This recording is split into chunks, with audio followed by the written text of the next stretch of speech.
கொண்டிருக்கிறார்கள். ஆனா இவங்கெல்லாம் காணாம போன காலம்தான் தமிழகம்.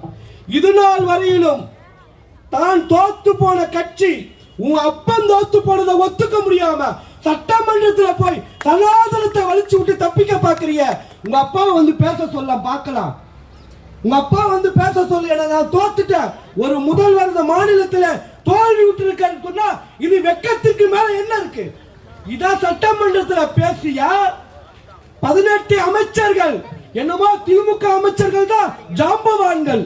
அப்படியே வெள்ளை வேஷ்டி போட்டு வெள்ளை சட்டை போட்டு கருப்பு கார்ல வந்து இறங்கிட்டா பெரிய ஆளுங்க. அமைச்சர்களே தோத்துட்டு போயிட்டீங்க விசிலுக்கிட்ட, அதுக்கு வழி கிடையாது, வக்கு இல்ல, சனாதனத்தை வேற இருக்க போறீங்களா? பழிவாங்கக்கூடிய செயலிலே செயல்பட்டுக் கொண்டிருக்கிறார்கள். நம்முடைய தர்மத்தை எவ்வளவு கேவலமாக பேசிக் கொண்டிருக்கிறார்கள் என்பதை எல்லாம் சுட்டிக்காட்டி இங்கே கண்டன உரையாற்றி இருக்கின்ற இந்துனுடைய மாநில பொறுப்பாளர்களே, கூட்ட பொறுப்பாளர்களே, சகோதரர்களே, இன்றைக்கு சனாதன தர்மம் அழிக்கப்படும் என்று சொல்லி உதயநிதி சட்டமன்றத்தில் பேசியிருக்கிறாரு. முதல்ல அவனுக்கு சனாதனம்னா என்னன்னு தெரியாது. ஏன்னா அவங்க அப்பன் முதல்ல பேசியிருப்பாரு. அப்பன் வருவான் முன்னே, பின்னாடி வருவான் தப்பென்று தள்ளாது அப்படின்னு சொல்லி எல்லாம் வசனம் எல்லாம் எழுதினவர்.